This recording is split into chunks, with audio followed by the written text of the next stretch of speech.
Hi, everybody. How's it going? I hope everyone has had a lovely day thus far and is ready for music class today. Today, we'll be speaking about motifs and leitmotifs. And to begin, we're going to define what a motif is. And a motif is a short musical idea. It's an idea that is repeated. It can be developed, expanded, contracted, and it's used in a lot of musical composition. A lot of Baroque music is built on motifs, but this idea is not restricted to just the Baroque period. Lots of modern composers has been inspired by those motific themes in the Baroque era and use those ideas in new and different ways to produce music that we all love today. And to begin, we're going to begin by doing an activity to help us get a little bit more familiar with what a motif is. So we would look at the Hallelujah chorus as a piece or as a starting point. So let's look at that. Listen to that.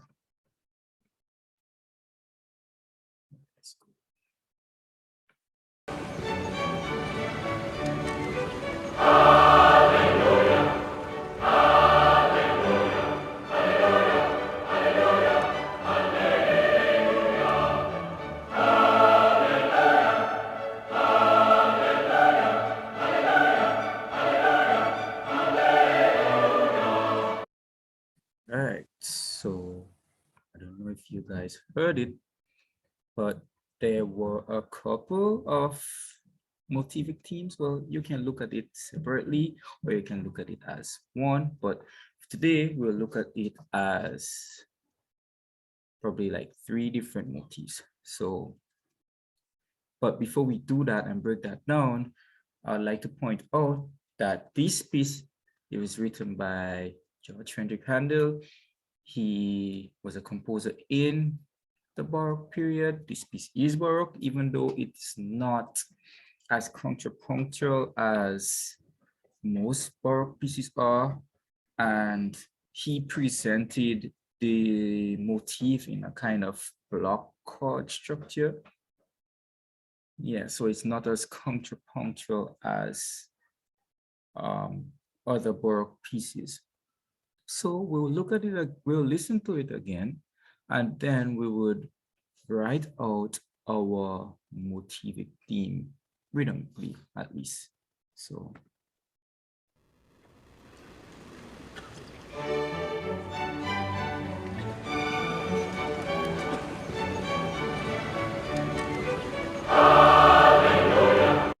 Right, so I would say this is motif 1, right?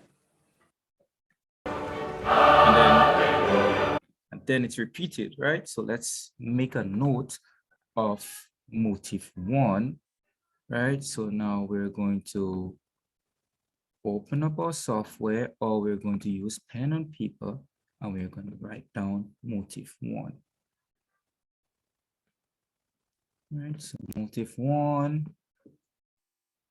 Yes, this is a treble clef, but we're not going to do the pitches. We're just going to do rhythms, just to make that clear. So we have this for rhythmic purposes, guys. So even though it sounds a little crazy, just for rhythmic purposes. So see, we have motif 1 here, and then it's repeated, right? Motif 1, and then it's repeated.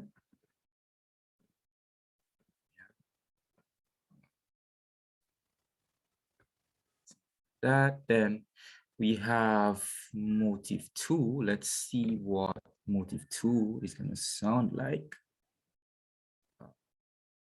Back to the video, and we're going to listen to see what we have as our second motif. Okay, something here.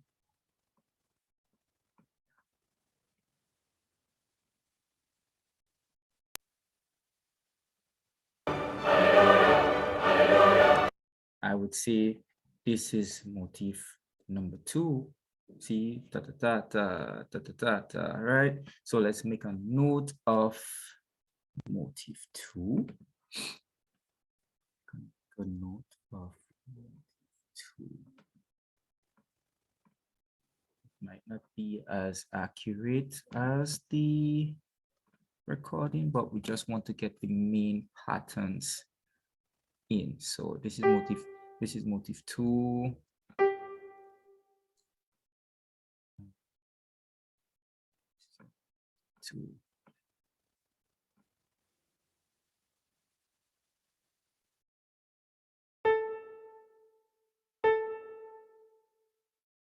Try and let's get it in a better fashion so that we have the rhythm properly. So we're gonna just split this here and get in our first theme. So motif 2, ta ta, ta, ta, and then we do that again, right? Because it's repeated. So this one again. And then we're going to see what our final motif is.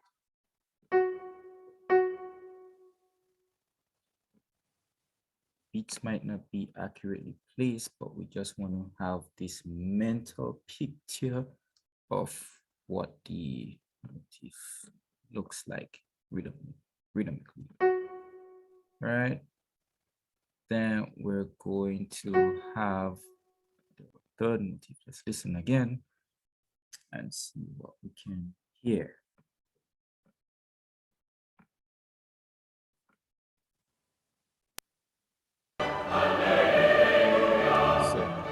So I'd say, oh, interesting enough. Can we say this is a third motif, or it's just probably the ending of the phrase?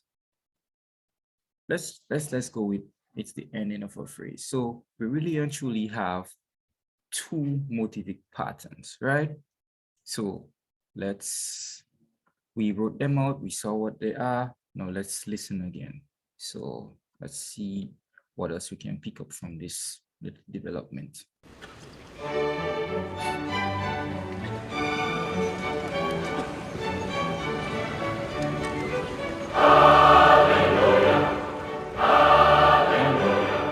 That's two.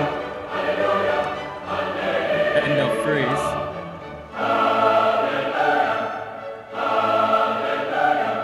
Now, what happened here? See, we have the same motivic phrase. That's number one, but it's in a different key. It's now transposed.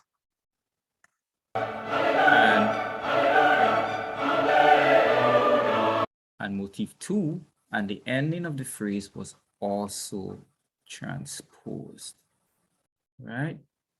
So this is an example of a motif brought to us in block chords form. Now let's look at another Baroque piece. Now this piece is going to be by Bach. It's fugue number 2, and this piece. All right, let's just get into the piece and let's see if we can identify what the motif is or where the motif begins.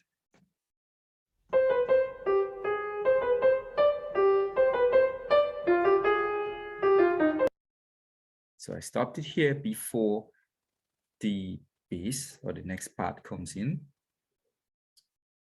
Now you see we have this nice opening theme here. We get here, and we get here at the start. This was our motif. Da, da, da, da, da, da, da, da, da, da. We have our motif.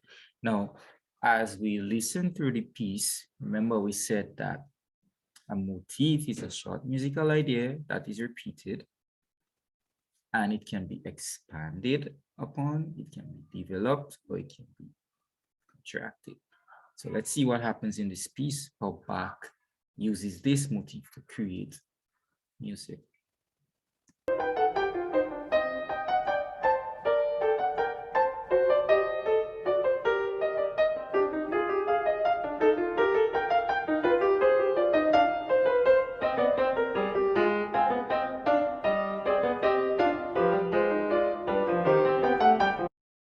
Sure if you guys are hearing this, but even though the pieces is moving between keys, you have a whole lot of different melodies happening, but the main theme, the main motivic theme and rhythm is still there. Let's continue to listen.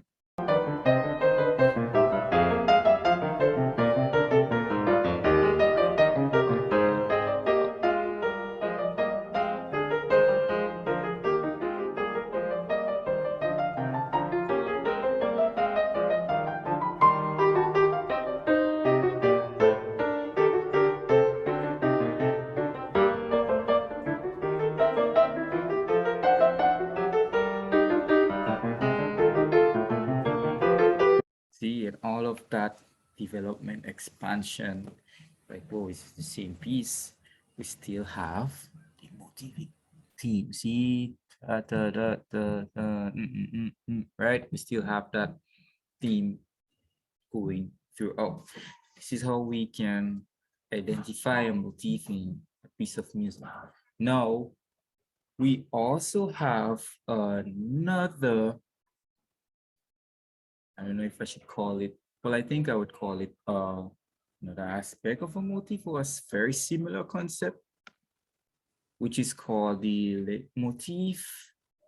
And what that is, it's a set of notes or a short musical idea. Is similar to a motif that represents, but this represents a character or a symbol, a place, or a set of emotions. So my question is there really a difference between a leitmotif and a motif?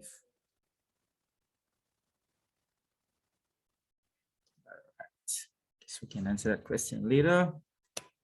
Now, would have, before we have an example of what that leitmotif is, let's talk about Richard Wagner. Richard Wagner is one of the earliest composers associated with the term leitmotif.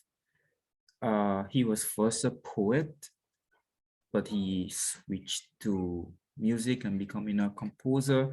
And his goal was to introduce stage work like operas that would create a dramatic effect and have convicting music written to that. So that was his main goal.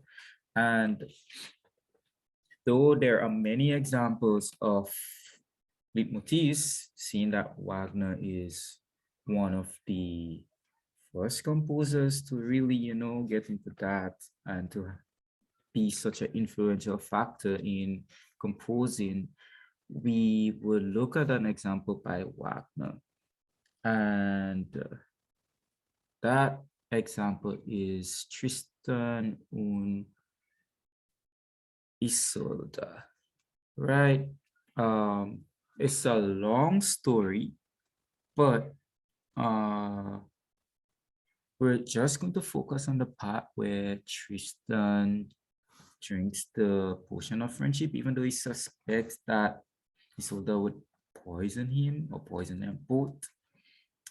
He still drinks the potion, and she also drinks the potion.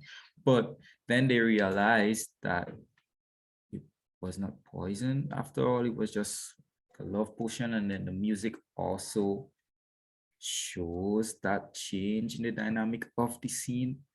So we will listen to the prelude first, because the prelude, it introduces that motif. Funny enough, Tristan is also like the tritone, so it introduces that chord also.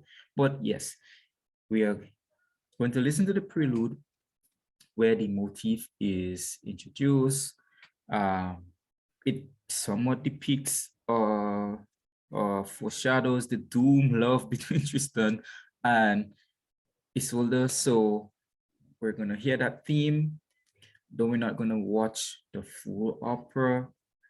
This theme is repeated, or this leitmotif is repeated throughout the piece, and then we'll hear it again when we look at that portion of the video to see. Yeah, let's just get into it and you will see the way the music influences and enhances and complements the film. So first, let's look at the prelude. Let's hear the prelude so that we can get familiar with that theme.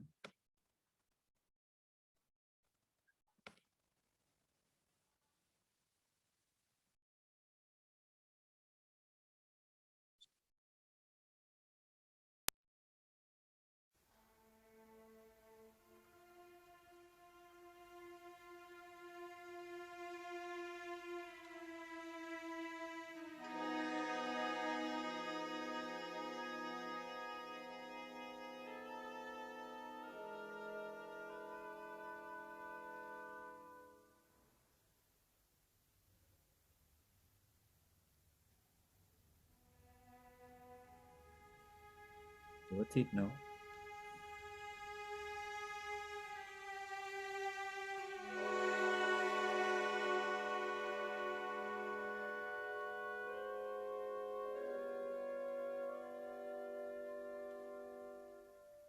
So stop here. Now that we have an idea of what that sounds like, let's get into a little bit of the opera. So let's look a little bit at the opera. Be a couple minutes.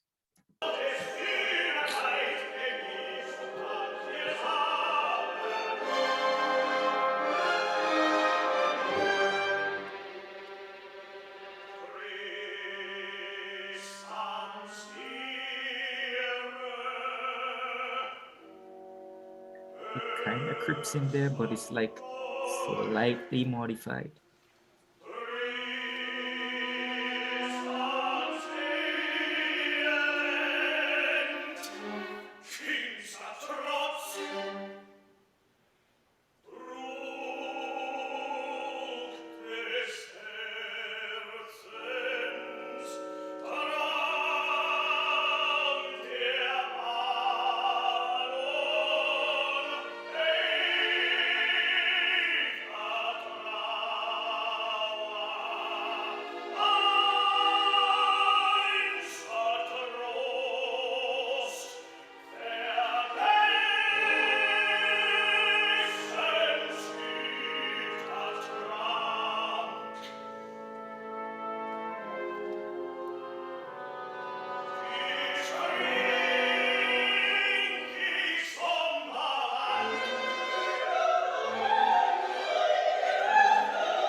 It's done.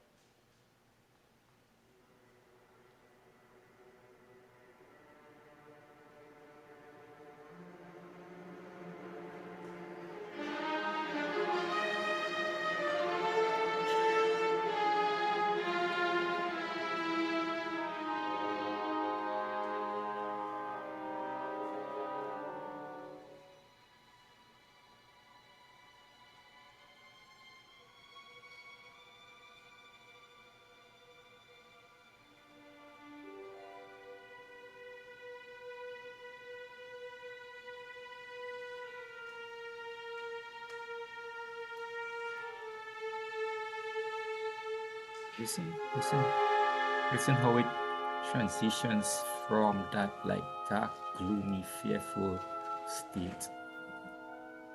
So it's now going to transition into this different period. See? It's like, oh wait, we're not dying. What's happening?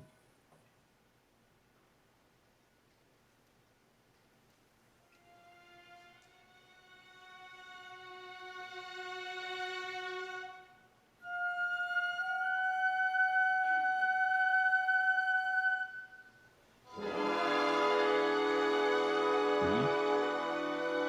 Yes. Right? New theme, new motif starts. See that?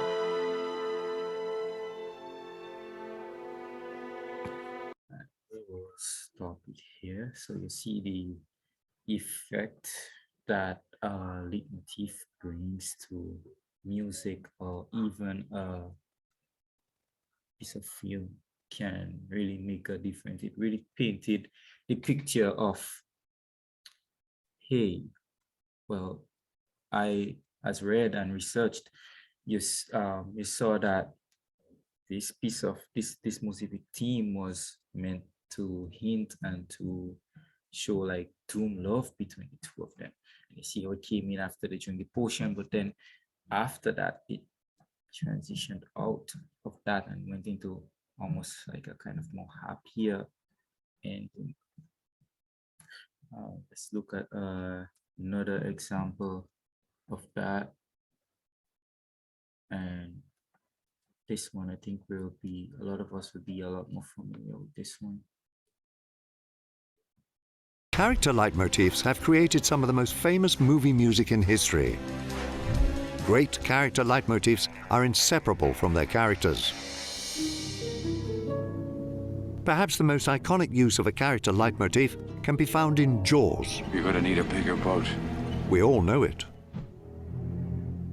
Two notes back and forth. Over and over. Ominous and simple.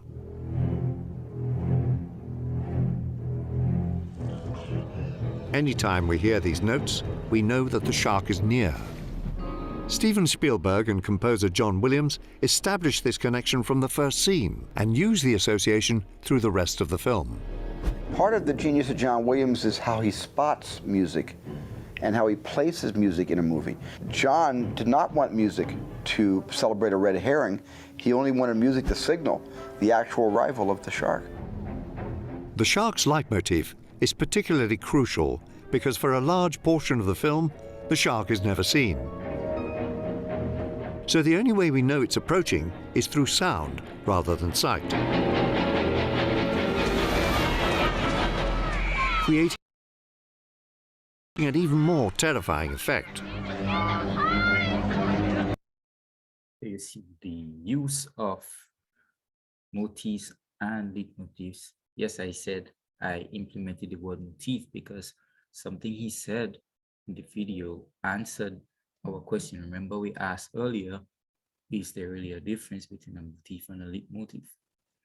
And I would say not really, because it's like they're both a same repeated idea. And he said earlier in the film, the leitmotif for the shark was introduced. And then for a while in the film, the shark did not appear until it was time for the shark to appear again. But when we hear that leitmotif, we're like, wait, what's about to happen? It gives a more terrifying, dramatic effect. So we don't see the shark coming, but we hear and we feel that something terrifying is about to happen. But sound and sight comes together. Terrifying music, bang, the shark is here. And mixed together, we have this very dramatic moment in the film. So I don't think there is a difference between teeth and a teeth. And also this video showed us how important it is to have these aspects in music, because if it's a repeated idea, it will be something that's memorable, and we'll be able to attach an idea or a scene or a specific emotion to that scene. And the way the mind works, we recall what we hear, we attach it to that feeling or that picture, that idea, that moment, and we will remember it. Like I'm sure for a lot of us who've seen jazz or the Star Wars, and we hear the theme and that motif, that pattern, we'll be like, oh, this is Star Wars. So this is one of the really important parts of music. So in our next class, this is the end of class today. And in our next class, we would delve a little bit more into Tristan and Basilda and analyze the story some more and listen how the music builds.